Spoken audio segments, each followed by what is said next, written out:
Buisit talaga. Napakapakialamera, bad trip. Ang ganda-ganda ng araw ko, sinira lang ng buisit na yan. Lagi na lang gawain ng ibang taong nakikita. Akala ata porket hindi niya nakitang kumilos, napakatamad na. May iba-iba namang gawain ng bawat tao. Kapitbahay lang naman. Daig pa yung biyenan ko kung manduhan ako sa gagawin ko. Hindi na nga nakakatulong na merwisyo pa. Bakit ka nagdadabog dyan? Wala ka namang gamit dyan, di ba? Hindi rin ikaw ang naguhugas. Wala ka nang ginagawa sa bahay na to, nagdadabog ka pa? Ay, grabe naman yung ugali na yan. Paano natitiis ni Maricel tong ganito? Pwede ba? Utang na loob, ayoko maging bastos. Please lang, wag mo akong sagarin. Ayoko maging masamang tao. Wag mo naman sanang pakialaman ng buhay ng ibang tao.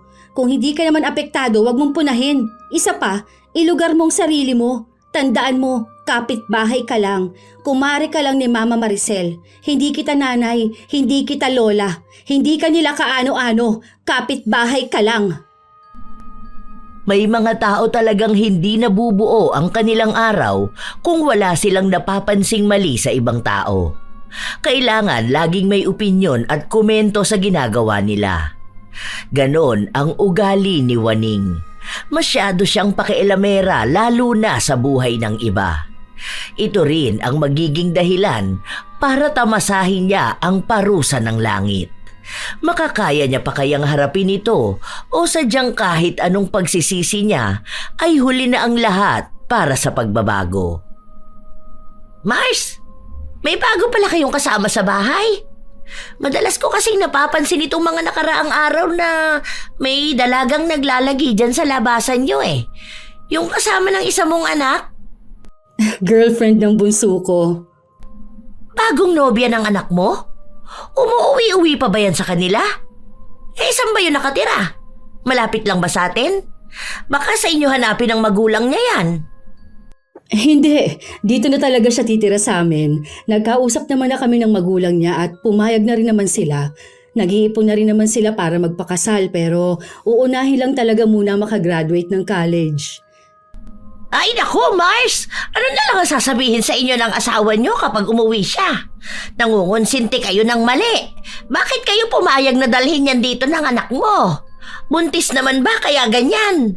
Baka kayo pa ng asawa mo ang mag-away kapag nalaman niya yung ganyan. Ipagpatuloy niyo lang kaya ang paglalaban ninyo. Huwag niyo nang isipin kung ano man ang sasabihin ng mister ko dahil alam niyang lahat ng nangyayari dito. Nasa tamang edad naman na ang mga bata. Nagkaroon lang ng problema sa kanila kaya dito na muna namin pinatuloy. Aalis na ako. Tuwing linggo ay nagpupunta si Waning sa kumaring si Maricel para maglabada. Kilala sa pagiging tsismosa si Waning kaya bihira na lang ang may kumukuha sa kanya. Masyado rin kasi siyang pakialamera. Tanging si Maricel na lang ang kumukuha sa kapitbahay nilang ito. Dulot na rin ang awa sa kanya. Mag-isa lang kasi nitong itinataguyod ang mga apo niya at tunay na hikahos sa buhay. Kaya kahit na nakakainis ito, pinagtitimpian na lang ng ginang. Pagpasok ni Maricel ng bahay, pumunta siya ng kusina kung saan naabutan niya si Lian na nagluluto. Ma, pasensya na po kayo kung hindi ko kayo matutulungan sa paghuhugas ng plato. Hanggang sa pagluluto lang po kasi ako pwedeng tumulong eh. Ano ka ba? Hindi naman kita inuobliga sa mga bagay na ganyan. Malaking tulong na nga ito na may nagluluto sa bahay. Alam mo namang ikaw lang ang may masarap na luto rito. Ayaw niyo pa naman ang luto ko, hindi ba? Saka nga pala, pagpasensyahan mo na ha kung ano man yung narinig mo sa matanda kanina. Huwag mo na lang pansinin si Manang Waning. Ganun lang talaga magsalita yon. Masyadong matabil ang dila. Opo, sige po, Ma. Sa Maynila lumaki si Lian bago niya nakilala ang nobyo na anak ni Maricel. Ilang buwan matapos maghiwalay ang kanyang mga magulang, naging lasenggo ang kanilang ama na madalas silang sinasaktan na magkakapatid. Dahil may asawa na ang ate at kuya niya, dalawa na lang sila ng kapatid niya ang naiwan na nagdaranas ng pangmamalupit ng ama. Yon ang dahilan kung bakit sumama si Lian sa nobyo. Hindi na niya matiis ang pangmamalupit ng ama habang ang bunso naman nila ay sumama sa tiyahin nila. Mabuti na lamang at mabait ang ina ng nobyo at tinanggap siya ng buo. Pinatayuan pa sila ng kwarto para doon muna sila pansamantalang manirahan. Isang araw, habang bitbit ni Lian ang pinamiling pagkain at naglalakad pa uwi, hinarang siya ni Waning. Ang gandang dalaga mo naman. Gaano katagal ka na ulit dito? Mga mag 2 months na rin po. Matagal na rin pala. Pero bakit hindi man lang kita nakikitang nakikihalubilo sa iba? Lagi lang kitang nakikita dito kina kumare. Maglalabas ka rin naman para makakilala ka ng ibang tao. Lalo na ng mga kapitbahay natin.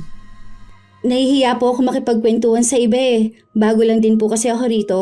Hindi rin ako sanay makihalubilo sa iba. Sa akin, pwede ka lumapit kapag gusto mo ng kausap. Tuwing linggo rin, naglalaba ko kina Maricel. Kapag ganon, pwede tayong mag-usap dalawa. Sige po, kapag po may pag-uusapan po tayo. Bakit hindi ka sumasabay doon kumain kina Maricel? Ano yon? Ayaw ka ba nilang isabay kumain? Totoo siguro yung iniisip ko na hindi ka talaga tanggap ng pamilya nila. Parang nakikisama lang sa'yo dahil nandyan ka na. Ay, hindi naman po. Bale, ano po kasi, tulog kasi si Dom. Kaya kapag ganyan, hinihintay ko siya para sabay kaming kumain. Alam naman po yun ni Mama Maricel. Ay, ganun ba? Ang alam ko kasi kapag ganyan, hindi talaga tanggap. Hirap niyan kapag magiging biyanan mo na talaga siya, tapos ikaw hindi ka namang gustong maging parte ng pamilya nila. Tanggap po ako. Hindi rin naman po dapat laging ipinapaalam sa iba kung ano pong nangyayari sa loob ng bahay. Kaya yung nakikita nyo at iniisip nyo, minsan po, hindi yun ang totoo. Sige po, aalis na po ako. Nagmamadaling umalis si Lian habang ang matanda ay nakamasid pa rin sa kanya na para bang gustong makipagkwentuhan pa ng mas matagal. Lumipas pa ang ilan pang mga araw, palagi lang nasa bahay si Lian. Madalas na nasa loob siya ng kwarto, lalo na kung wala namang ibang gagawin sa bahay at tapos na rin siyang tumulong sa paglilinis. Hindi rin kasi siya hinahayaan ni Maricel na siya lang ang laging kikilo sa bahay. Isang umaga, pumunta si Waning sa bahay ng kanyang kumare kung saan naabutan niya si Maricel na naghuhugas ng plato. Ang agang hugasin naman yan. Nasaan yung hilaw mong manugang?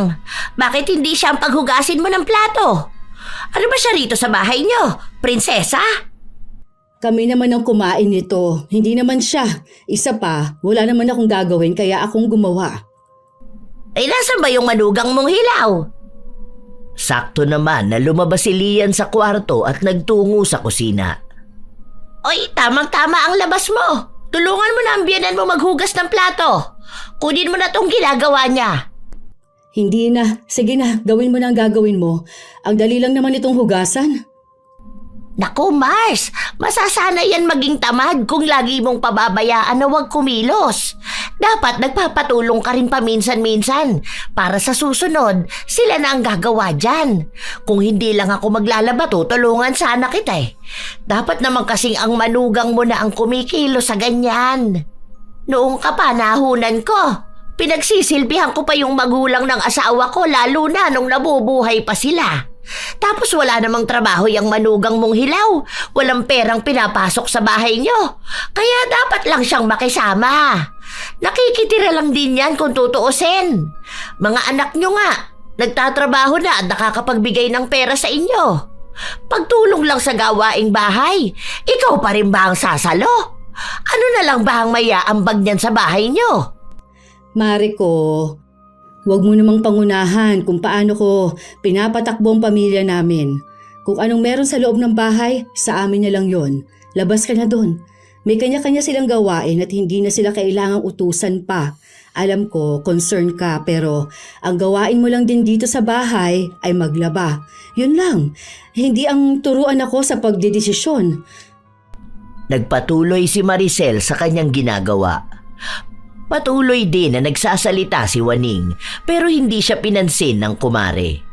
Kaya ang ginawa na lang niya ay kinuha ang mga labada.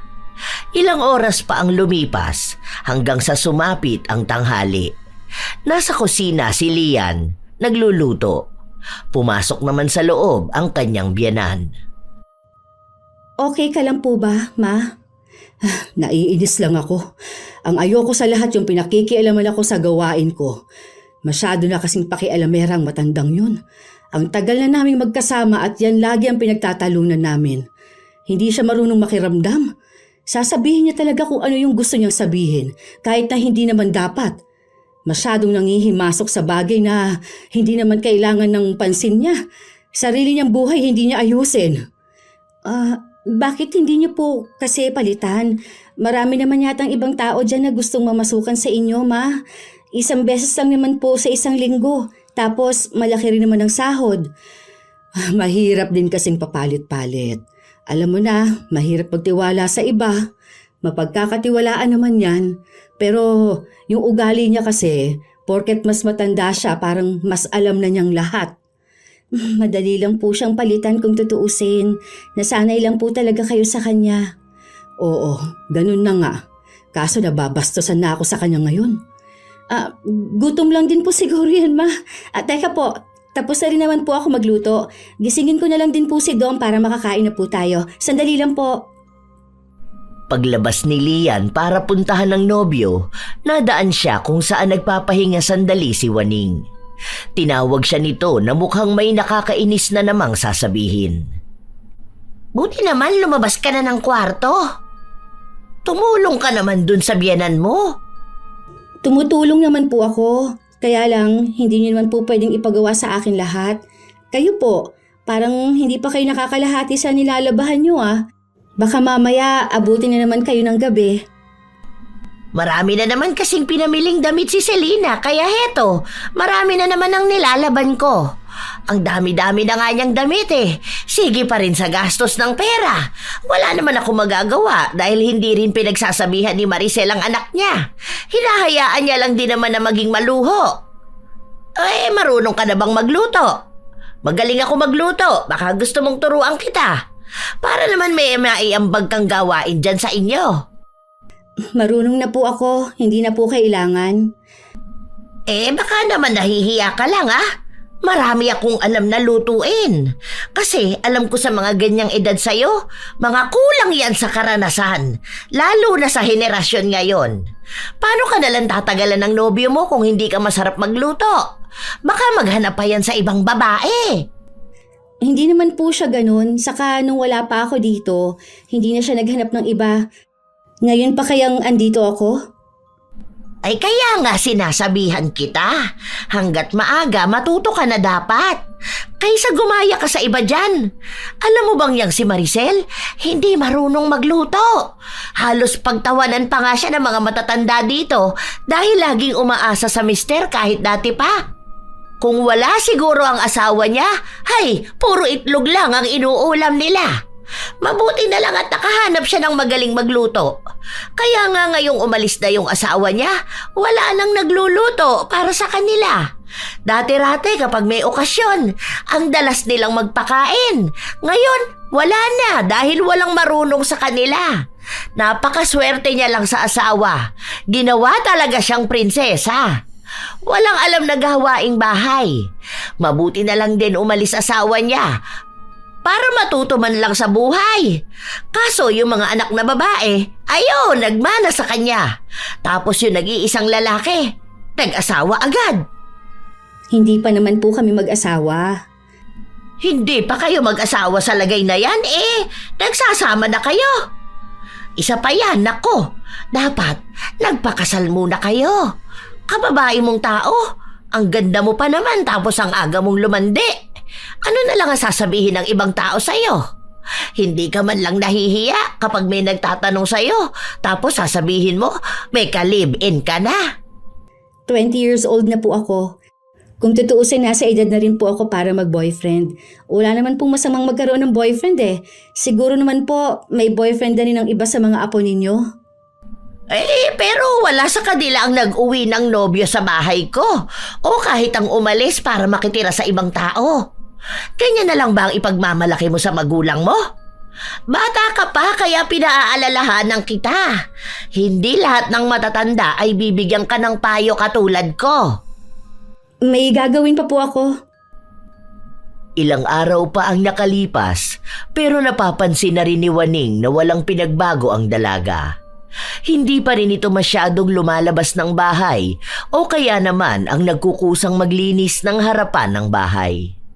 Noong linggo, bago maglabas si Waning, nilapitan niya si Lian na nasa kusina habang naghihiwa ito ng gulay. Hoy, hindi ka ba pinagsasabihan ng biyanan mo? Hindi ka dapat nagsusuot ng ganyang klase ng damit.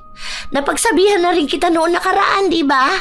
Hindi lang dapat sa pagluluto ka tumulong. Hindi naman kita nakikitang nagkukusang kumilos dito sa bahay niyo eh. Diyan lang naman ang bahay ko, tanaw na tanaw ko ang nangyayari dito. Kung sana nakikita kong nagkikilos ka, wala ka namang maririnig na kung ano-ano mula sa akin.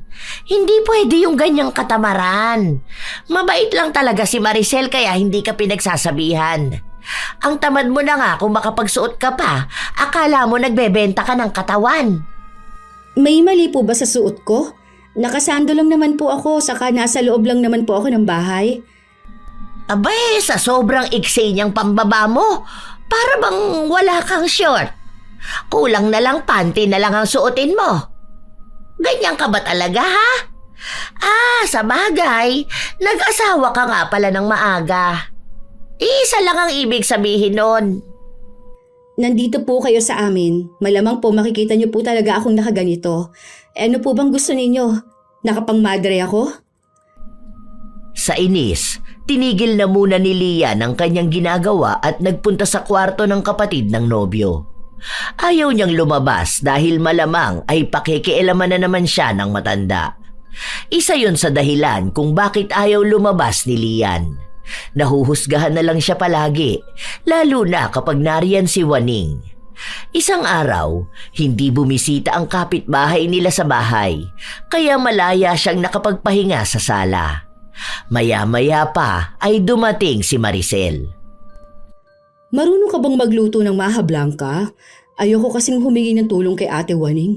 Yun kasi magaling yun magluto. Hindi ko pa po nasusubukan, Ma, pero mapag-aaralan ko naman. Meron naman po niyan sa YouTube. Basuyo nga ako, nak, para mabili ko na bukas sa mga kailangan. Kaso Ma, baka hindi ko po pala yun magawa. Sasamahan ko po si Dom bukas, magpapacheck up po. Hindi ko po alam kung anong oras na kami makakauwi nun. Ay, ganun ba? Wala palang choice kundi humingi ng tulong kay Ate Waning. Sige, makikisuyo na lang ako sa kanya. Kailangan kasi ng ate mo. Birthday nga raw ng boss niya. Kinabukasan, maagang nagpunta si Maricel kina Waning para sa pinapasuyo niya. Pagdating sa ganong mga bagay, mabait naman si Waning. Maaasahan din siya sa kahit na sinong kapitbahay nila. Sadyang may kakaiba lang sa ugali niya na kinaiinisan. Habang tumutulong na magluto ang matanda, napansin niya na naglalaro lang sa cellphone ang anak ni Maricel. Pansin ko na ganyan yung anak mo, no? Minsan dalawa sila nung manugang mong hilaw. Yan lang din naman ang kasiyahan ng dalawa.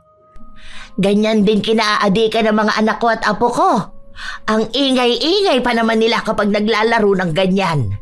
Tapos hindi mo rin mapakiusapan na huwag maingay para naman makatulog ang mga tao.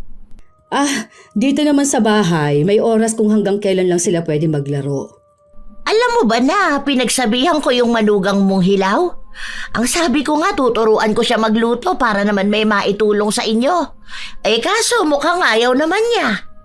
Sa susunod na lang siguro, may ginagawa rin yun eh. Nag-aaral din siya, di ba? Hayaan mo, mamaya yung pinagamitan natin, si Sarah rin naman ang maglilinis niyan. Swerte talaga ng manugang mo, lalo na rin ang mga anak mo. Ako rin naman ang swerte sa kanila. Oo nga pala, may sobra pa naman dito sa niluto ko. Mag-uwi ka na lang din para sa mga bata. Sobra na sigurong pang 50 katao na yung natapos kong gawin kanina. Hindi pa kasama ito ngayon. 40 lang sila sa trabaho. Siguro yung naunang batch na lang ipadadala ko sa kanya. Itong iba, itabi na lang muna. Ito namang niluluto natin pwede mong iuwi. Sandali lang sa bayad ha. Abot ko na lang mamaya. Nang matapos sila, umalis na rin naman ang matanda. Kasabay noon ay nagsiuwian na rin si Lian, kasabay na ang panganay na anak ni Maricel. Nakabalot na rin naman ang dadalhin niya kaya wala na siyang poproblemahin. Tikman mo to. Ano sa tingin mo? Masarap naman ang pagkakagawa, ma. Basta wag lang talagang iisipin kung sino ang nagluto. Magaling naman siya. Siguro kung wala lang yung nakakaaway, baka marami din nagpapaluto sa kanya, no? Diba? Magaling kasi talaga yun si Ate Waning at masipag din. Kaso sa sobrang sipag niya, ayun, pati buhay ng iba, gusto niyang ayusin. Sarado na lang kasi niya yung bibig niya, ma. Para naman walang maging issue sa kanya ang mga tao. Gawin niya lang kung anong trabaho niya. Ikaw talagang nagiging maldita ka na. Nahahawa ka na kay Sarah. Siya, mamaya na yan. Hindi pa tayo kumakain ng kanin. Ikaw, Sarah, maghugas ka na muna ng pinggan. Tanghali kinabukasan, bumalik si Waning sa bahay ni na Maricel para kunin ang naiwan niyang bag. Nang makapunta siya sa kusina, naabutan niya si Sarah na naglilinis sa kusina. Nagtanong ito kung nasaan si Lian at ang sabi sa kanya ay natutulog pa ito. Pinaliwanag niya rin na ang araw na yon ay para sa kanyang paglilinis. Kada araw kasi ay may nakatoka sa kanila kung sino ang maglilinis, pero mukhang hindi natuwa si Waning sa narinig niya. Hindi ka man lang tulungan ng hipag mong hilaw sa paghuhugas? Ang tamad-tamad naman nun. Akala ko ba'y marunong tumulong sa gawaing bahay yon? Ang hilig nyo kasing pagtakpan kaya nasasanay eh. Nagpamilya hindi marunong sa gawaing bahay. Ano? Lahat iaasa niya sa inyo? Kung marunong siyang kumain, marunong din dapat siyang maghugas ng pinagkainan. Yan ang nga ang pwede niyang itulong. Inuna niya pa ang katamaran. Pinaliwanag naman ni Sarah sa kanya na nagsusugat kasi ang kamay ni Lian kapag matagal nakababad sa tubig na may kahit na anong sabon. Kaya inuunawa nila na pagdating sa paghuhugas ng plato ay hindi siya gagawa. Mas lalo pang nilakasan ni Waning ang kanyang boses para sadyain na iparinig kay Lian. Habang ginagawa niya yon, saka naman dumating si Maricel at siya ang nakarinig ng lahat. Te, noong nakaraan pa kita napapansin, may nagawa ba si Lian para maging ganyan ka sa kanya? Sa pagkakaalam ko wala namang ipinakitang hindi maganda sa iyong bata. Hindi kanya binastos o kung anuman. Bakit ba lagi mong pinag-iinitan? Ay, hindi naman sa ganon. Napansin ko lang kasi na parang lahat ng gawaing bahay kayo ang gumagawa. Nakatira pa rin kasi sila sa inyo kaya naisip ko, hindi ba dapat silang tumulong? Lalo na siya na hindi nyo namang kapamilya. Ang dami ng hugasin nyo. Kayo lang ba ang kumain dyan? Hindi ba dapat matuto rin silang maghugas ng pinagkainan? Andyan ang mga anak ko. Sa dami namin sa loob nagtutulungan na kami. At hindi namin katulong yung bata para sa kanya iasang lahat ng gawaing bahay. Siya nga nagluluto sa amin pati ba naman paghuhugas ipaako ko pa. Gusto mo rin na siya ang maglinis dito, kulang na lang pati paglalabas sa kanya na lang ipagawa. Nakikitira sila dito, oo, pero hindi ibig sabihin gagawin na siyang alila. Abay, wala naman ako sinabi na gawing katulong. Kaya lang, napapansin kong hindi talaga siya tumutulong. Sa bawat punta ko rito, hindi ko man lang nakikitang nasa labas siya para tumulong sa inyo. Aba, nilabas nga ng bahay, hindi makitang nagwawalis Kung lalabas man, saglit lang, tapos balik ng kwarto. Hindi ba dapat marunong siyang makisama sa inyo, lalo na at pamilya kayo ng asawa niya? Andito pa siya sa poder niyo. Nakikisama naman yung bata. Tumutulong nga siya sa gawaing bahay pero hindi pwedeng lahat ng oras sa harap mo siya kumikilos. Ano bang gusto mo? Nakikita mo ang bawat kilos niya? Hindi lang talaga siya makatulong sa paghuhugas ng plato. Mabilis kasing magsugat ang mga kamay ng bata kapag nakababad sa sabon. Alam ko yon at naiintindihan ko, kaya walang sapilitan doon. Katwirang tamad yan, Mare. Ngayon lang ako nakarinig ng nagsusugat ang kamay sa tagal ko nang naghuhugas at naglalaba. Malamang kinulang lang yan sa gawaing bahay kaya ganyan. Hindi kasi kumikilos. Kapag nagkaroon ng asawa ang mga apo ko, hindi pwede sa akin ang ganyang matutulog lang. Kailangan niyang kumilos sa bahay. Hindi pwedeng hihila-hilata na lang siya. Kahit man lang ang magwalis, hindi niya magawa. Ano pang silbi niya kung ganun lang din? Ang aga-aga niyang naglandi, ni hindi muna tumulong sa kanila bago naghanap ng aasawahin. Tapos ganyan pa. Nasa edad na sila. Tsaka hindi mo siya kilala. Hindi mo alam kung anong pinagdaanan sa buhay ng tao. Basta ako, tanggap ko siya. Yun lang naman ang mahalaga.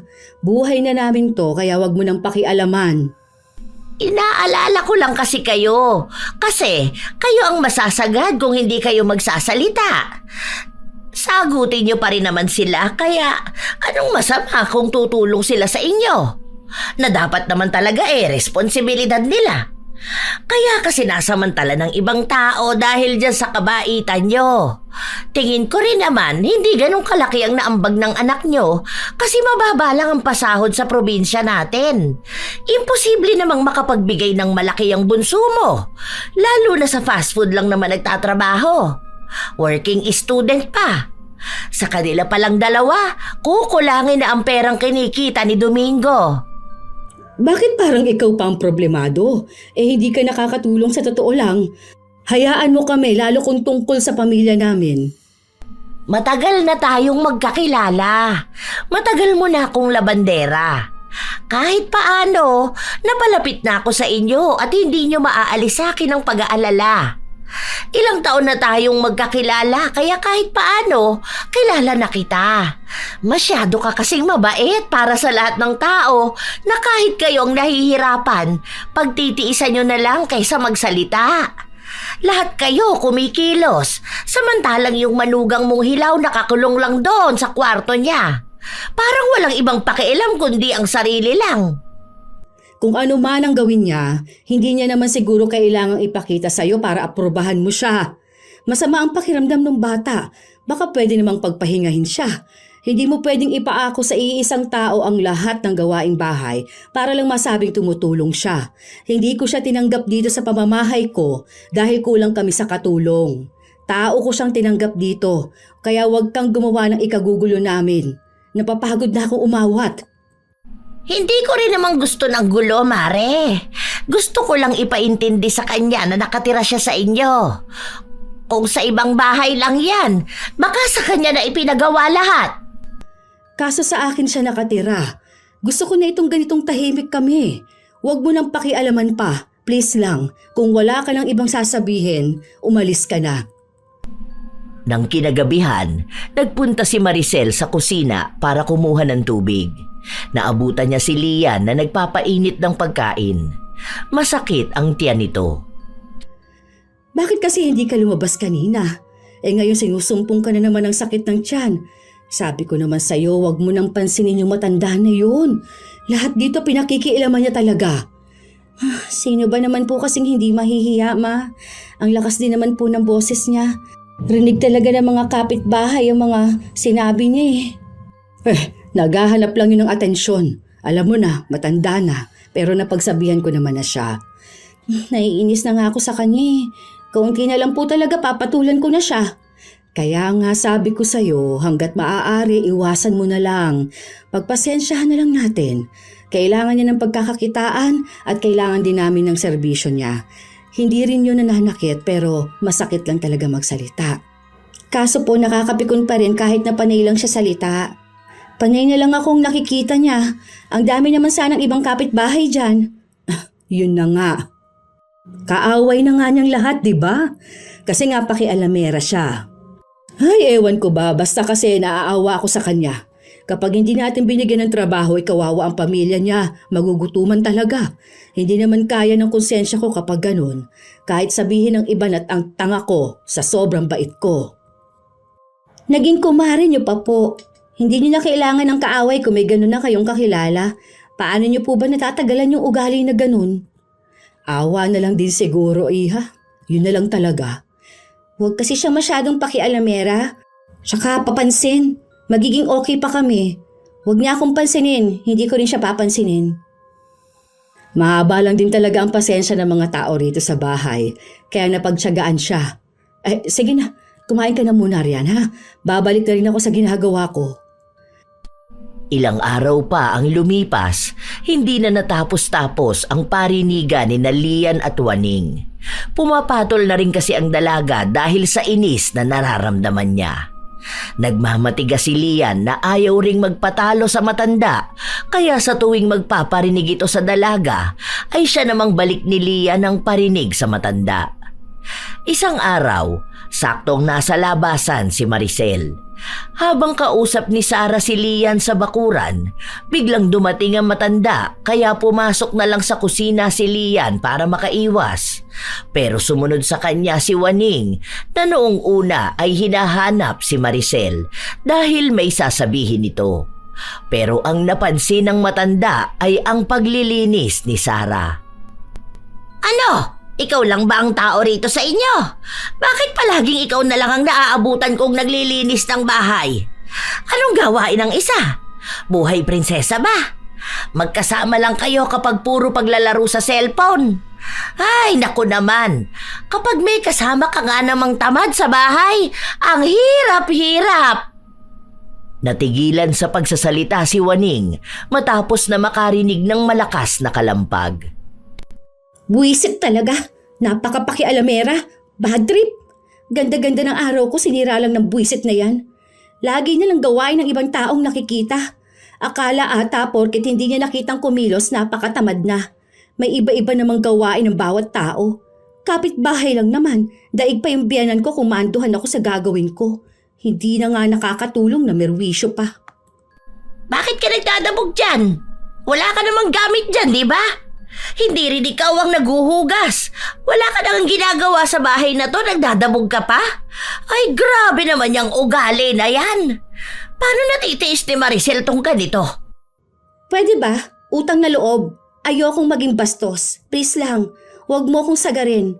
Ayokong maging masamang tao. Huwag mo naman sanang pakialaman ang buhay ng ibang tao. Kung hindi ka naman apektado, huwag mo nang punahin pa. Isa pa, ilugar mong sarili mo. Tandaan mo, kapitbahay ka lang. Kumare ka lang ni Mama Maricel. Hindi kita nanay, hindi kita lola, hindi ka nila kaano-ano. Kapitbahay ka lang. Si Sarah ang pumagitna sa kanila. Umiinit ang tensyon kaya pinaalis na lang ni Sarah ang kapitbahay nila.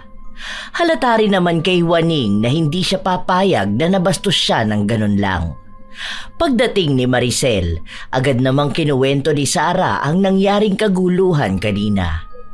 Ilang beses na ring pinakiusapan ni Maricel ang matandang kapitbahay pero pilit lang din itong sinasabi na wala siyang masamang intensyon sa kanila. Gusto niya lang turuan si Lian na maging responsable sa bahay. Isang araw, dumating ang piyesta ng kanilang barangay. Ang bawat bahay ay nagbukas ng kanilang mga tahanan para sa mga dayo.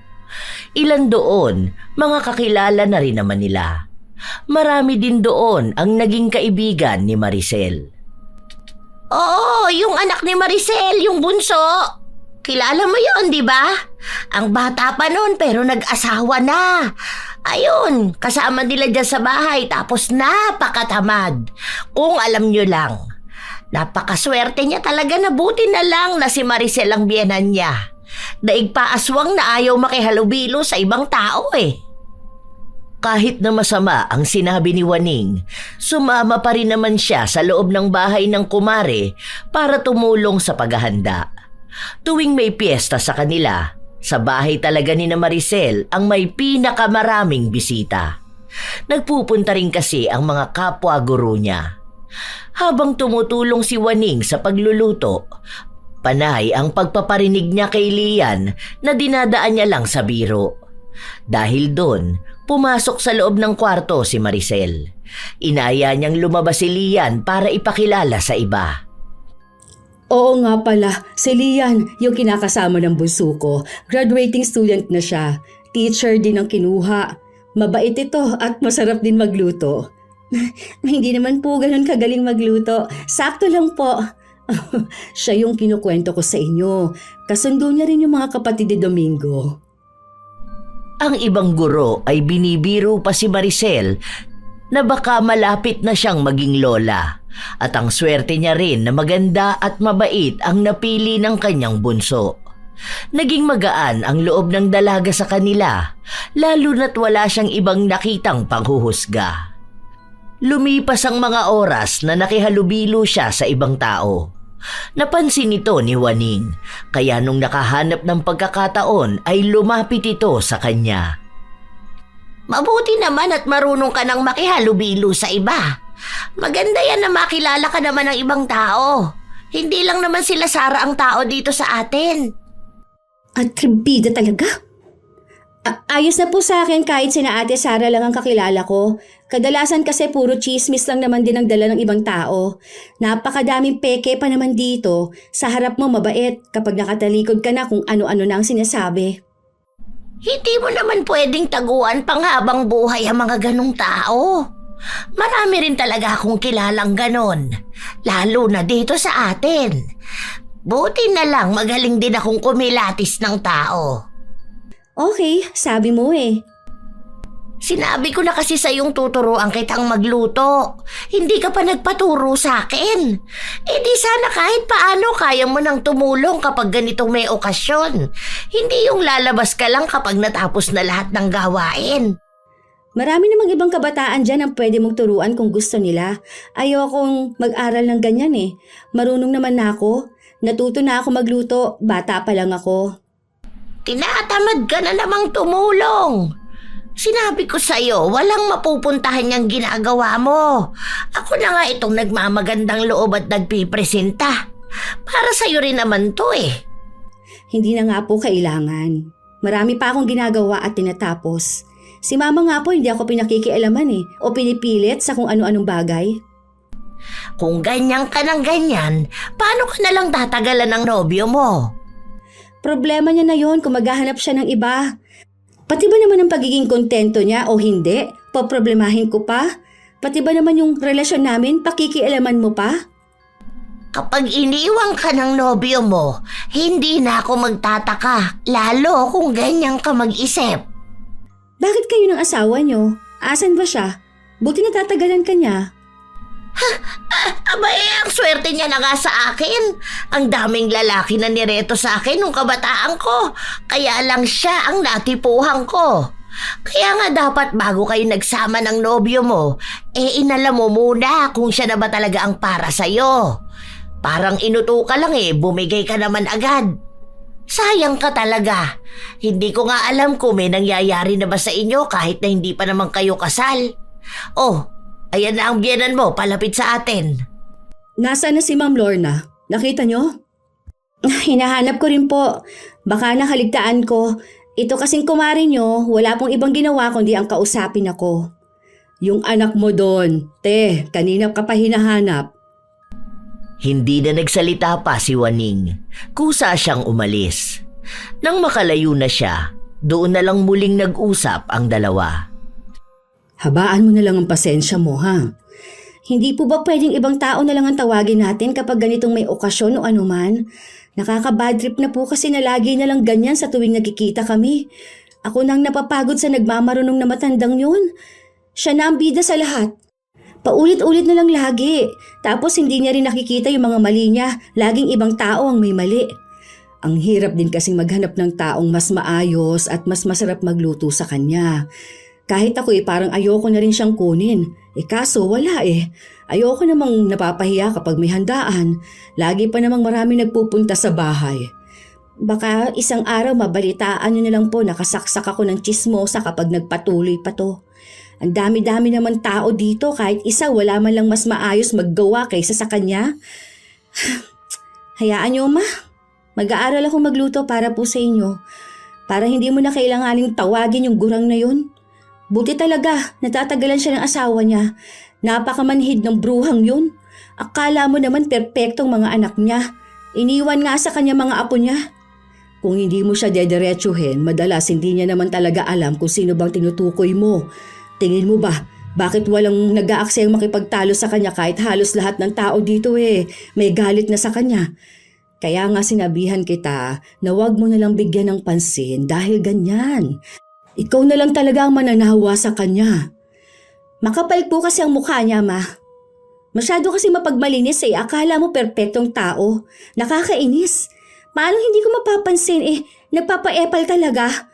Hindi ko naman siya gustong kausapin. Ang hilig niya magpapansin sa akin. Ayoko lang talaga ng gulo hanggat maaari, ha?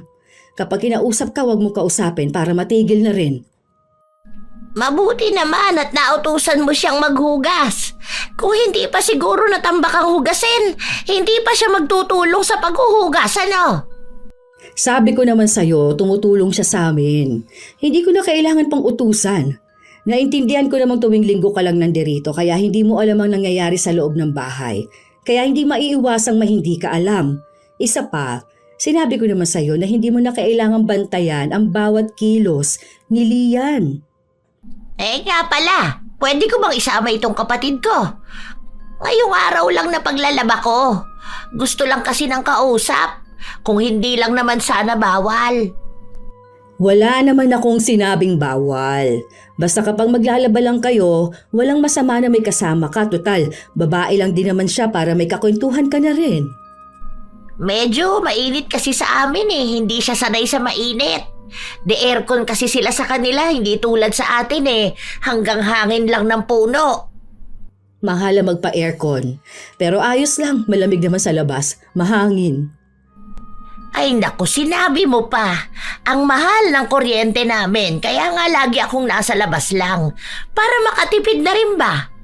Ikaw ba, hindi ka ba magpapalagay ng aircon? Wala akong balak. Baka lalong hindi magsilabas ng bahay ang mga bata. Mga taong bahay kasi ang mga anak mo Yung panganay mo, lumalabas lang talaga kapag papasok sa trabaho. Pero noon pa man, di talaga nagpapakita sa ibang tao. Naku, wag na ang mga anak kong ikwento mo. Kahit yung mga anak at apo mo na lang, te. Ay oo nga pala, medyo maselan pala ang panganay mo kapag ganyang usapin. Yung asawa ni Mare, nasa abroad. Diba nga yung asawa mo galing din abroad? Tumangulang ang kapatid niya. Ilang sandali pa, sinabi niya na may negosyo rin silang pinapalago. Kasabay pa na nakapangasawa nga ang anak niya ng mayaman. Maganda nga yung ganyan. Malaki rin ang kitaan kapag may farm. Ang galing lang. Si Maricel kasi, 20 years nang nagtatrabaho. Hanggang ngayon wala pang napupundar. Yung asawa niya naman halos 10 taon ang wala rito. Kulang lang siguro sila sa diskarte. Baka pwede mo siyang payuhan. Ito akin lang ha. Kontento kasi kami kung anong meron kami. Kung gusto mo manghingi ng payo, pwedeng-pwede pero magkaiba tayo ng gusto. Mas gusto ni Mister ang nakakagala katulad ngayon. Total, mga malalaki na ang mga bata at hindi na kailangan bantayan. Kung gusto niya nang tumigil magtrabaho, ayun, ayos lang din. Kahit bukas na bukas tumigil siya, pwedeng-pwede dahil may ipon naman kami. Pero mas gusto niya kasi doon sa abroad at mas marami siyang kasamahan na kailangan pa siya. Alam mo namang hindi makasarili ang mister ko para isipin lang ang sarili niya at umuwi na lang basta-basta. Dahil inaalala niya rin yung mga tao niya doon. Tsaka masaya ako sa anumang meron ako ngayon. Masaya kaming pamilya. Hindi ko kailangan gawin kung ano ang ginagawa ng iba. Kung gusto mong umasenso sa buhay, ayan, may kapatid ka pala na kaya magbigay ng payo sa'yo. Sa inis ni Maricel ay umalis siya at iniwan ang dalawa. Noong pumasok sa loob ng bahay si Maricel, saka naman lumabas ang panganay niya para magtapon ng basura. Nagparinig pa ito na mukhang ang patama ay kay Waning. Magsisimula na sana siyang maglaba pero tumayo siya para iwan yon. Ay nako! Tara na nga! Ang susuplado talaga ng mga tao rito. Parang hindi marunong makisama. Ikaw na nga itong nagmamagandang loob tapos babastusin ka pa. Lalo na yung malditang anak ni Maricel. Ay naku, bata pa lang ang tabil na ng dila. Kaya naman walang gaanong kaibigan dito sa atin. Masyadong mataas ang ere. Akala mo kung sino? Yaman-yamanan pa, samantalang umaasa pa rin naman sa magulang. Kaya siguro ni wala pang nobyo dahil sa kasungitan at kadaldalan. Maganda nga, kaya may mga nagkakagusto pa rin. Pero nako, maldita talaga yung batang yan. Nagmamadaling umalis si Waning kasama ang kanyang kapatid. Kitang-kita nila kung paano mainis ang matanda kaya natutuwa si Lian. Matapos makitang nakasarado na ang gate, lumabas si Lian sa kwarto. Natatawa naman ako dun sa ginawa ni ate. Hindi na rin niya kaya ano. Alin, hindi ko narinig. Pero kilala ko si ate mo. Kapag may gustong sabihin ako, sasabihin niya talaga. Matapang. Kaya nga halos lahat dito inis sa kanya. Sana kung gaano siya kadiretso magsalita, ganun ka rin para hindi ka naaabuso, ma. Sa sobrang bait niyo po kasi paulit-ulit na lang yung pagpapabalik mo sa nakakainis na matanda na yun. Halos 2 linggo ang lumipas. Nanatili pa rin ang kapatid ni Waning sa kanila. Pero wala silang ibang ginawa kundi ang pakialaman ng buhay ng iba. Lalo na ang palagi nilang binabantayan ay si Lian. Naglalabas si Waning nung mga araw na yon kaya may bago na naman silang pinag-uusapan ng kanyang kapatid. Oh, di ba? Sabi ko na sa'yo wala talagang ginagawa yan sa bahay nila. Ngayon lang ako nakakita ng manugang na nakikitira, pero hindi man lang marunong tumulong sa gawaing bahay. Mahigit 1 taon na siyang nandito pero hindi mo masasabing nangangapa pa rin hanggang ngayon. Ewan ko, baka ganyan lang talaga ang kinalakihan niya. Tapos ayun, sinanay na lang din ni Maricel, hindi na niya maawat. Samantala, sina Lian at Sarah ay nasa kusina at abala sa paghahanda ng kanilang tanghalian. Malakas ang usapan kaya dinig nila yon. Nagdala pa talaga ng kakampi yung bruha. Sinasadya pa nila yan kapag wala si mama. Tapos kapag nagalit ka, babalik ta rin ka pa. Tipong ikaw ang masyadong sensitive. Nukdukan pa naman ng chismosa yung kasama niya. Nakakainis talaga sila. Nakikinig na lamang si Sarah habang napapakamot sa ulo. Inaya niya si Lian sumama sa kanya papunta sa kwarto pero ayaw ni Lian kaya nanatili lang ang dalaga sa kusina. Sa inis niya habang pinakikinggan ang usapan ng 2 labandera, nagparinig na lang din siya. Oy, mga chismosa dyan, ang gagaling lang mangialam at manita ng buhay ng ibang tao, pero sarili lang buhay, magulo rin naman. Hindi man lang kayang ayusin. Kasi sa halip na unahin nila ang mga problema nila, buhay ng ibang inuuna. Alam nilang hindi nila kayang ayusin ang sarili nila kaya inaatake nila ang mga taong mas maayos kaysa sa kanila. Akala yata nila giginhawa ang buhay nila kapag nangingialam sila. Ilang araw pa ang lumipas, nagpatuloy na lumalaban ng parinig si Lian. Hindi na siya nagpapatalo dahil gusto na talaga niyang patulan ng matanda. Isang araw, kinailangan ni Lian labhan ang mga gamit ng nobyo kaya inasikaso niya muna lahat ng yon. Hindi naman siya nagpapalaba kay Waning, kaya kahit nahirap siya sa paglalaba, hinahayaan na lang niyang magsugat ang mga kamay niya. Naabutan pa nga siya ng matanda na nagsasampay. Alam mo namang araw ng laba ko ngayon, nakisabay ka pa. Paano na ako magsasampay niyan? Pwede bang maiusog mo ang iba dyan mamaya? Hindi kumibo si Lian. Dire-diretso lang siyang pumasok sa bahay. Nagpatuloy ang araw kung saan nakapaglaban na rin si Waning. Sakto na kung kailan naman niya naisampay ang mga damit ay sumama ang panahon. Biglang umulan, kasunod naman nun ay ang paglabas din ni Maricel para maglikom ng mga sinampay. Nako, tingnan mo yung manugang mong hilaw. Nasa kusina naman sana hindi ka man lang tinulungan dito. Hinayaan lang tayo. May ginagawa siya, hindi naman pwedeng iwan niya yung niluluto niya. Baka ka mo naglalaro sa cellphone, hindi mabitiwan ang laro. Kaya nagiging sobrang tamad, pinapaboran mo na lang lahat ng ginagawa niya. Ang swerte pa nga ng magulang niyan at nawala na yung anak nilang tamad sa bahay. Siguro kaya pumayag silang dito na tumira para mabawasan ang iniisip nila. Swerte kami sa batang yan. Napakasipag niya at kami pa nga ang walang masabi dahil ang dami niyang naitutulong dito. Hindi ko talaga makita ang kasipagang sinasabi mo. Lagi mo lang namang pinagtatakpan yung batang yan. Nandiyan pa ba mga magulang niyan? Naibalik mo na lang kaya?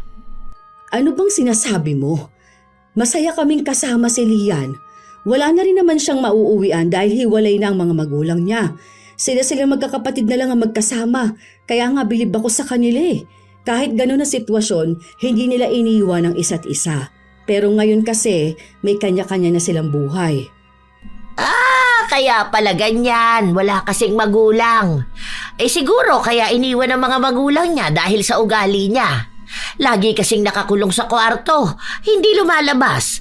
Hindi mautusan. Napagod na sigurong pagsilbihan yung mga tamad nilang anak.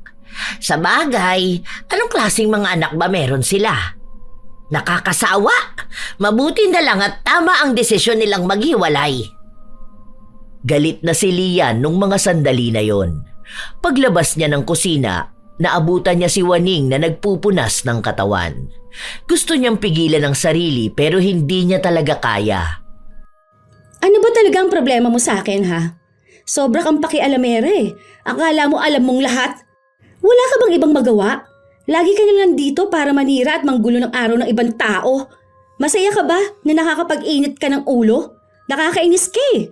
Sa halip na manahimik ka dyan at maglaba, puro ka kuda. Hindi ka binabayaran dito para makipagchismisan. Para kang walang pinagkatandaan. Nakakairita ang mukha mo at dito mo pa talaga inilalantad ang sakit mo sa mata. Aba, nakita mo yan, Mare? Ay parang hindi naturuan ng tamang asal. Ganyan ba ang hinahanap niyong manugang? Naku, pagdating ng panahon, baka mura-murahin ka rin yan. Bastos sa nakatatanda. Alam ko yung ganyang ugali. Iisa lang din ang magiging ugali niyan kapag nagtagal. Halatang sutil na bata. Oh, tama na to. Huwag na natin palakihin tong gulo na to ha. Wala lang naman yan. Hindi niyo pa kasi nakikita ang tunay na ugali niyan dahil may pakinabang pa kayo. Sinusuportahan niyo pa sila eh. Tingnan mo, kapag wala ka nang maibigay sa kanila, baka ipagtabuyan ka na lang nila. Pagtanda mo, kapag hindi ka na makalakad, baka lasunin ka pa niyan. Ngayon nga lang na malakas ka pa, hindi ka na tinutulungan. Paano pa kaya kapag uugod-ugod ka na? Sa lakas sumagot niyan, hindi ako magtataka kung balang araw bastusin ka rin. Ang dami ko nang nakitang kabataang ganyan, hindi nagbabago. Pabigat sa lipunan, bastos talaga. Gusto mo galangin kita? Umaasal kang taong kalye tapos gusto mo respetuhin ka? Hindi ka naman mukhang gagalang-galang, chismosa ka. Basta makapanira ka ng tao kahit ano lumabas dyan sa bibig mo, sige lang. Ang galing mo rin gumawa ng kwento, no? Baliw na lang ang maniniwala sa'yo. Ang malas na magiging manugang mo. Ang galing mong manita ng mali ng tao. Pero sarili mo, hindi mo alam itama. Wala kang ibang ginagawa kundi pansinin lahat ng kilos ko. Anong gusto mo? Sundin kong lahat ng payo mo para lang tumahimik ka? Gusto mo ng perpektong manugang? Bakit? Perpekto ka? Hindi ka naman pamilya ng asawa ko para pakisamahan ko. Pero pinakikisamahan pa rin kita. Subukan mong gawin niya sa magiging manugang mo. Baka kulang pa itong murang matatanggap mo sa akin ngayon. Akala mo naman kaya mong suportahan ang magiging pamilya ng anak mo. Samantalang ang alam mo lang gawin, paanda rin yung bibig mong malaki. May kinikita ka ba sa paninira? O ano bang napapala mo? Yan lang ba ang nagbibigay saya sa'yo? Ang tagal ko na nagtitimpe ha. Tumatanda kang paurong. Tama na yan, tama na. Itigil mo na yan, Lian, tama na ha. Ikaw rin, Ate Waning, tama na. Nakakaya sa ibang taong nakakarinig. Huwag niyo nang pagtalunan yan. Hindi naman dapat pinag-aawayan yung ganito kasimpleng bagay. Tama na yan, Lian, ha? Pasalamat ka na lang talaga at kahit papaano marunong pa akong gumalang. Kahit na sa katulad mong tampon ni Satanas. Ewan ko na lang talaga kapag nakarma ka. Baka lahat ng pinaggagawa mong ganito babalik sa'yo na sobra-sobra. Ewan ko lang talaga kung hindi ka maghirap at magsisi. Yun na rin ang naging huling araw ni Waning sa pagiging labandera sa kanila. Iniiwas na lang ni Maricel ang maaaring maging mas malalang pangyayari kapag nagtagal pa ito sa kanila. Nagbibigay rin kasi ng sakit ng ulo si Waning sa buo nilang pamilya. May mga nakukuha silang bagong labandera pero hindi nagtatagal ang mga yon dahil sa ibang issue. Kahit na hindi sila nagkikita-kita, nagpapalagana pa rin ng mga maling balita si Waning tungkol kay Lian. Dahilan para lalong hindi makalabas ng bahay si Lian. Tingnan mo, ma. Kahit wala na dito yung matandang yun, perwisyo pa rin ang dala niya. Hindi talaga nahihiya sa sarili. Ang lakas ng loob manira ng tao. Buti at may naniniwala pa sa kanya kahit ganyan ang ugali niyan. Panay sila tanong kung humingi na raw ako ng tawad pagkatapos ko siyang bastusin. Bakit? Ako bang nauna? Sabi ko naman kasi sa'yo, pabayaan mo na lang siya. Gamay niya nang mambaliktad ng tama at mali. Sa huli ikaw pa rin ang nagiging masama, hindi ba? Kilala ko na kasi yan. Tsaka alam mo naman ng mga tao, hilig din na makisawsaw kahit na alam nilang ugali ng iba. Dapat po pala hinayaan ko na lang siyang dumada ng dumada. Sita siya ng sita. Bakit? Ano po bang ginawa kong masama? Porket ako lang hindi niya kilala kaya kinakaya-kaya niya lang ako? Ganun po ba yon? O dahil ako yung bago na hindi niya mauto? Bakit niyo po ba kasi naisipang yun ang kuning labandera? Alam niyo naman po palang ma-attitude yung matanda na yun. Kung ako yun, hindi ko po talaga tatagalan ng ganung ugali. Kaya nga, hindi masyadong nalabas sa mga ate mo. Dahil ganun, wala kasi akong ibang mahanap na mas malinis ang labada kaysa sa kanya. Kahit naka-washing kinukusot niya pa. Tsaka malaking tulong na rin yun sa kanila dahil nag-aaral pang mga anak nun. Tapos ang dami niya ring apo. Lahat yun kargo niya. Sinabi ko naman na sa'yo to dati, di ba? Tsaka nakikita mo naman. Kung ganyan ang nanay ko, maglalayas na lang po ako. Hindi ko kakayanin yung araw-araw akong sisitahin sa lahat ng gawain. Buti sana kung talagang kasita-sita, pero yung maliliit na bagay lang naman sana, hindi na lang palagpasin. Ang malas ng anak niya sa kanya, sobra. Ganyang klaseng ugali niya. Sus, tagal-tagal ko nang pinagtitimpian yan, ma. Kung hindi lang po dahil sa inyo, baka nasa bunutan ko na po siya. Oh, hayaan mo na. Huwag mo nang pansinin. Wala naman na siya rito. Ay, yun na nga. Wala na siya rito pero yung paninira niya hindi pa matigil-tigil.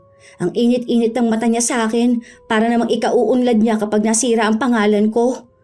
Tiisin mo na lang kasi mawawala rin naman yung mga chismis nila na yun.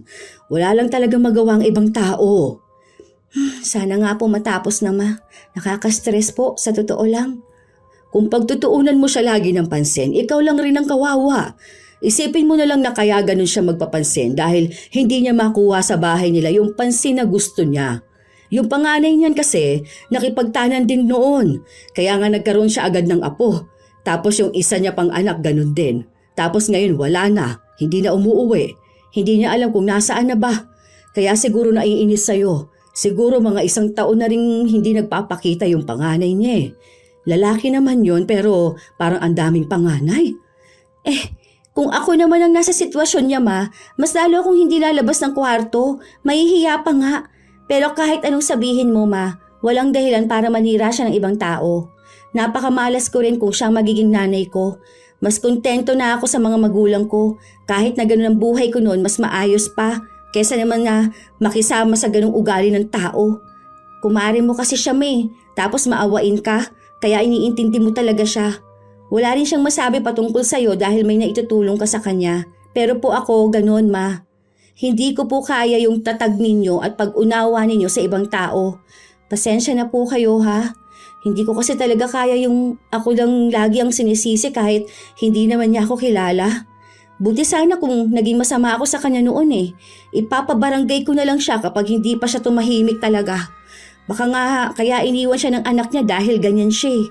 Hindi na siya mahiya. Kahit para sa mga anak at apo na lang sana niya.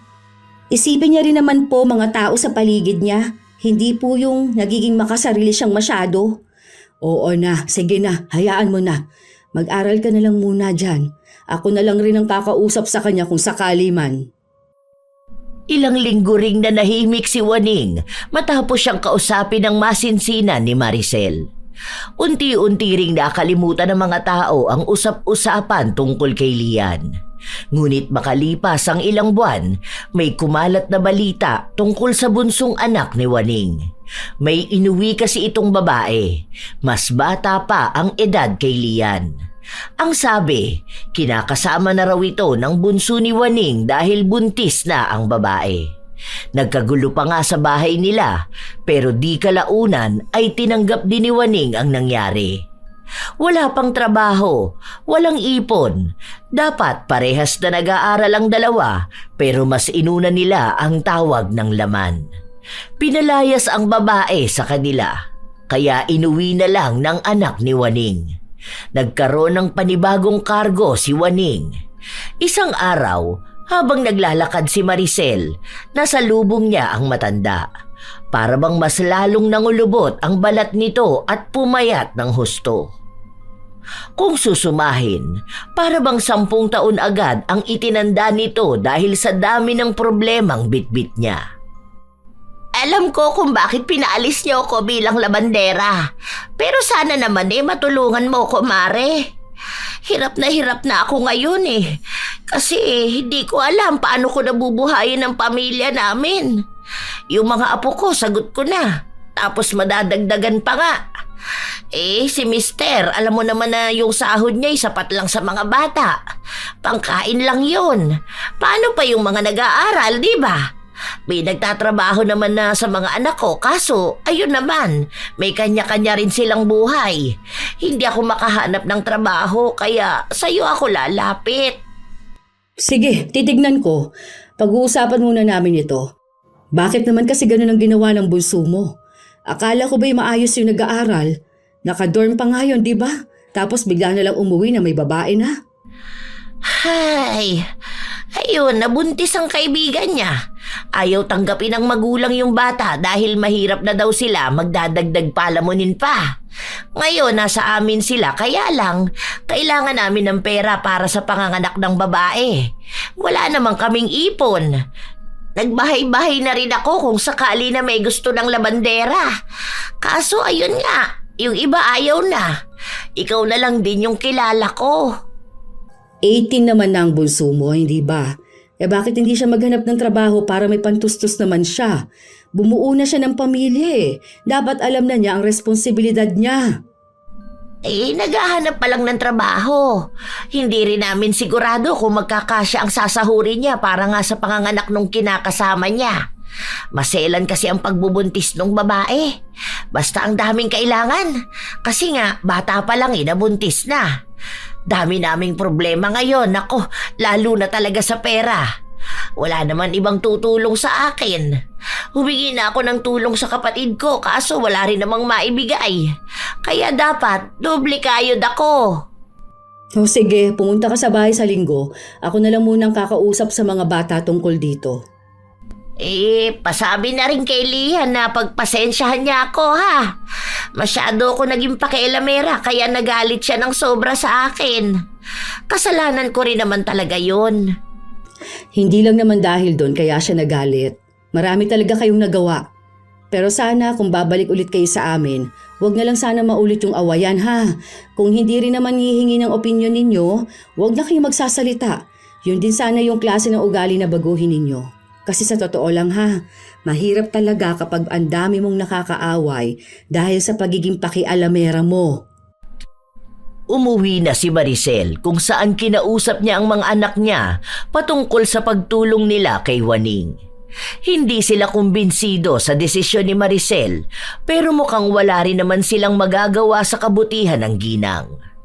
Sa paglipas ng mga linggo, may bago na namang balita na kumalat sa kanilang lugar. Na ang babae pala na inuwi ng anak ni Waning ay may asawa. May dati itong kinakasama na iniwan niya para lang sa anak ng matanda. Minsan pa ngang umuwi ang bunso ni Waning na puno ng pasa at sugat sa katawan dahil binugbog ito ng dating asawa ng babae. Madalas din nilang naririnig na pinagmumumura at sinasagot ng babae si Waning. May pagkakataon pa nga na sinasaktan ng matanda pero wala siyang magawa dahil kung hindi niya pakikisamahan ng manugang, lalayasan siya ng anak at tinatakot siyang hindi na to magpapakita sa kanya kahit na kailan. Naging magulo na ang buhay nila sa pagdating ng babae. May mga tao ngang nagsasabi na karma na ang nangyari sa kanya.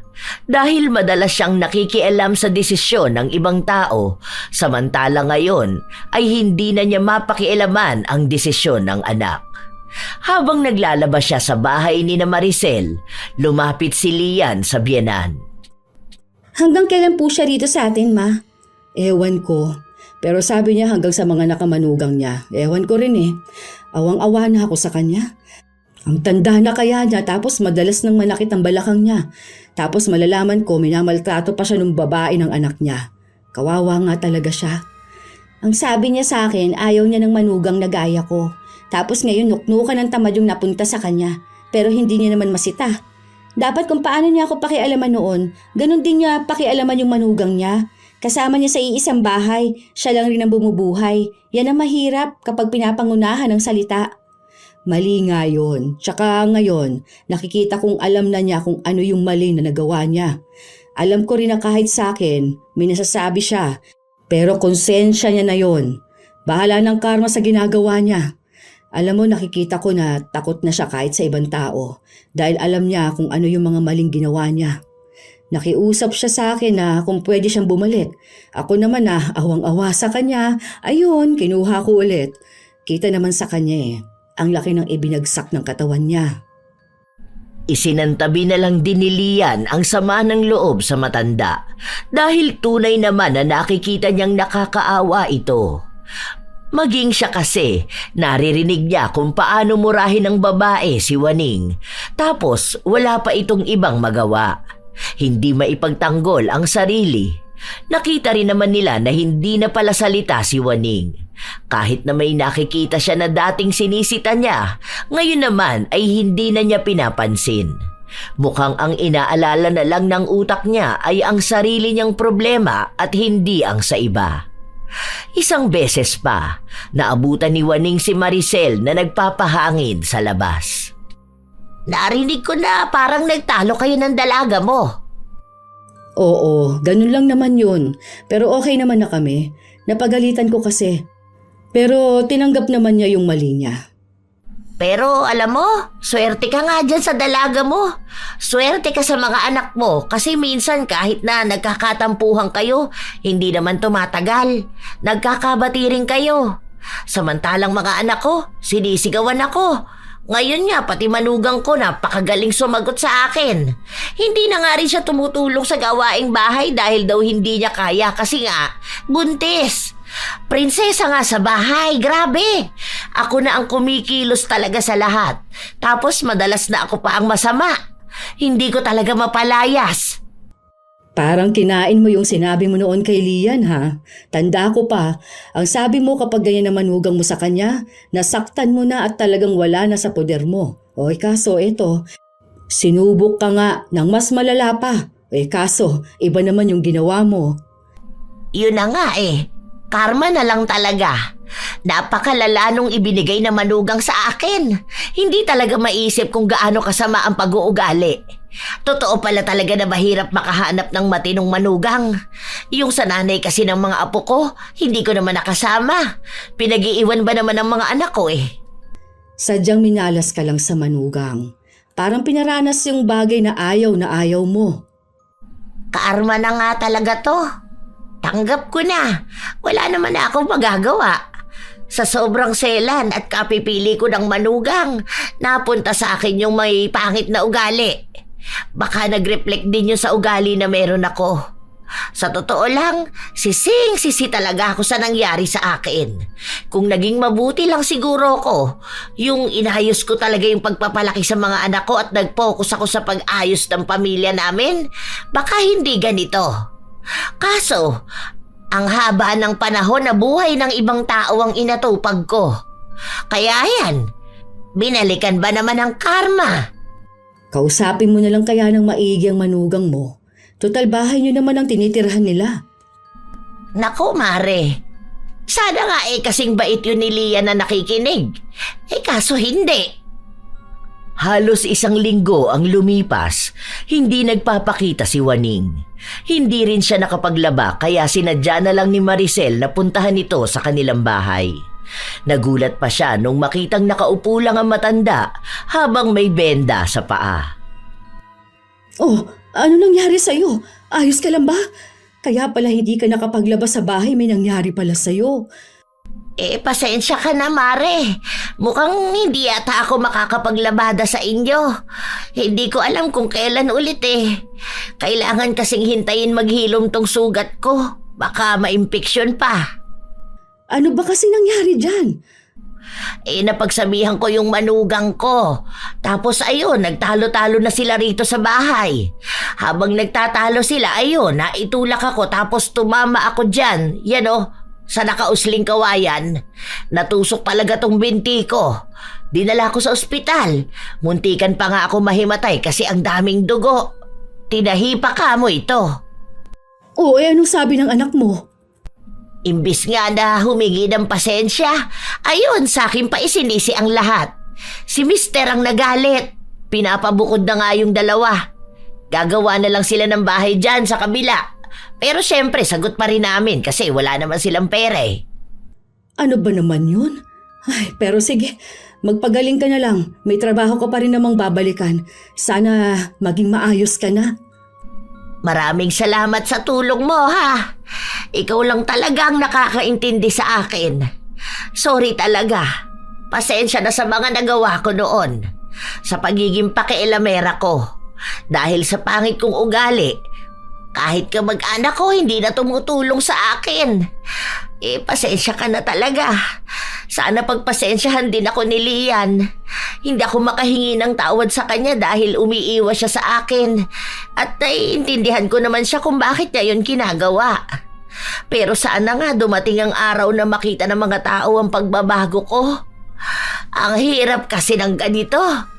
Ang hirap pala talaga kapag karma na ang naningil. Parang lahat na lang ng mangyayari sa buhay mo, puro na lang kabayaran sa mali mong nagawa.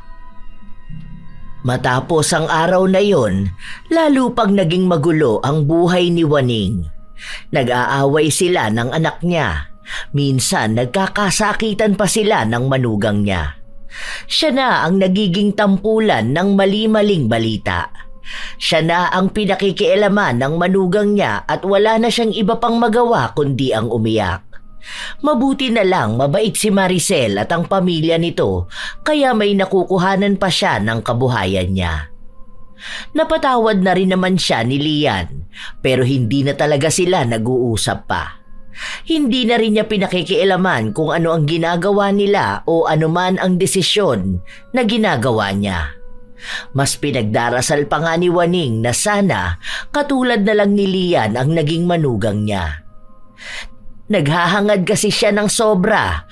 Hindi niya pansin na swerte na ang makakilala ng tulad ni Lian. Naging masama lang naman ito sa kanya dahil masama rin siya. Kahit na anong pagsisisi ni Waning, wala na rin namang taong naniniwala sa kanya. Kaya araw-araw niyang pinagdurusahan ang karma na kapalit ng lahat. May mga tao talaga na likas sa kanila ang pagiging pakialamera. Kahit na hindi naman nila problema, sila pa rin ang nag-iisip kung paano mareresolba ang sitwasyon ng iba. Para sa kanila, nakakatulong sila sa pamamagitan ng pagbibigay ng opinyon o mungkahi, ngunit madalas hindi nila napapansin na ang kanilang ginagawa ay nagdudulot ng kalituhan, sama ng loob at minsan ay paninira sa buhay ng iba. Ang pagiging pakialamera ay kadalasang nagmumula sa kagustuhang makontrol ang paligid o simpleng hindi matiis ang hindi pagkakasunod sa gusto nila. Nakakalimutan nila na ang bawat isa ay may kakayahan namang resolbahin ang sariling problema. Sa halip na makatulong, ang sobrang pakikialam ay nagiging pabigat sa mga taong pinagtutuunan nila ng pansin. Mahalaga ring maintindihan na hindi lahat ng opinyon natin ay kailangang iparating sa iba. Ang tamang pakikialam ay kapag hinihingi o kapag talagang makakatulong, hindi basta-basta. Mas mainam na ituon ang enerhiya sa sariling buhay, sa pagpapabuti ng sarili at sa pagiging positibong impluensya. Sa ganitong paraan, Natututo tayong maging maunawain at respetuhin ang espasyo at desisyon ng iba, imbis na maging sanhi ng gulo o hindi pagkakaunawaan. Tandaan na lamang natin na ang tunay na pagtulong ay nagmumula sa tamang oras, tamang paraan at bukas na pangunawa. Hindi lang sa basta kagustuhan na basta lang makialam. Kayo ba mga apo, minsan na rin ba kayong nakakilala ng taong pakialamera? Yun bang tipo na katulad ni Juaning? Kung kayo ay may kwento at opinyon, maaari nyo yang ibahagi sa amin. Naway may aral na naihatid ang ating bagong kwento. Shout out sa ilan sa mga masusugid na tagapakinig ng mga istorya ni Lola Telang. Mark Alvin Baril, May Villar.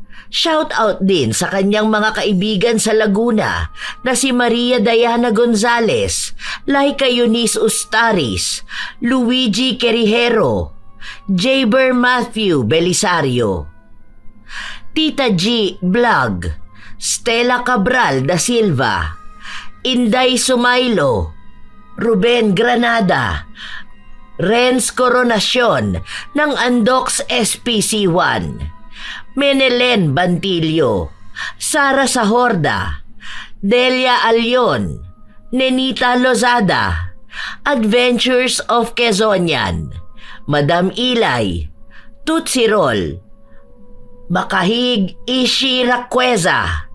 Shout out din sa inyo, Rovelin, Corazon Ingay, Benilda Minesterio, Rindel Donasco, Dandreb Kenneth de Guzman, Emily Ducusin, Sara Cañete, Maria Dolores Magallanes, Reginta Balina, Joan Sumampong, LJ, Ann at Flory Jade ng Memory Avenue, Ate Erms, sa Team High Speed na sina Boss Jethro, Richard at Mario ng General Santos City, Ani de Guzman, Maria Luisa Chavaria, Angelica Umadto, Josephine de la Torre. Ito ang inyong Lola Telang at maraming salamat sa palagi ninyong pakikinig mga apo.